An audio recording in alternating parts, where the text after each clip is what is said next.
How to remove a note from your Facebook profile. Hey everyone, welcome back.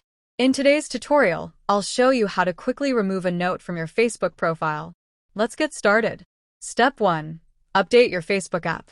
Before you begin, make sure your Facebook app is up to date. Open a Play Store, Android, or App Store, iPhone. Search for Facebook and tap Update if available. Once updated, open the app and log into your account. Step 2. Go to your profile. Tap on your profile picture or your name to access your profile page. If the Notes feature is enabled on your account, you will see any added notes here. Step 3. Delete the note. Locate the note you want to remove. Tap on it, then select Remove or Delete. A confirmation message will appear.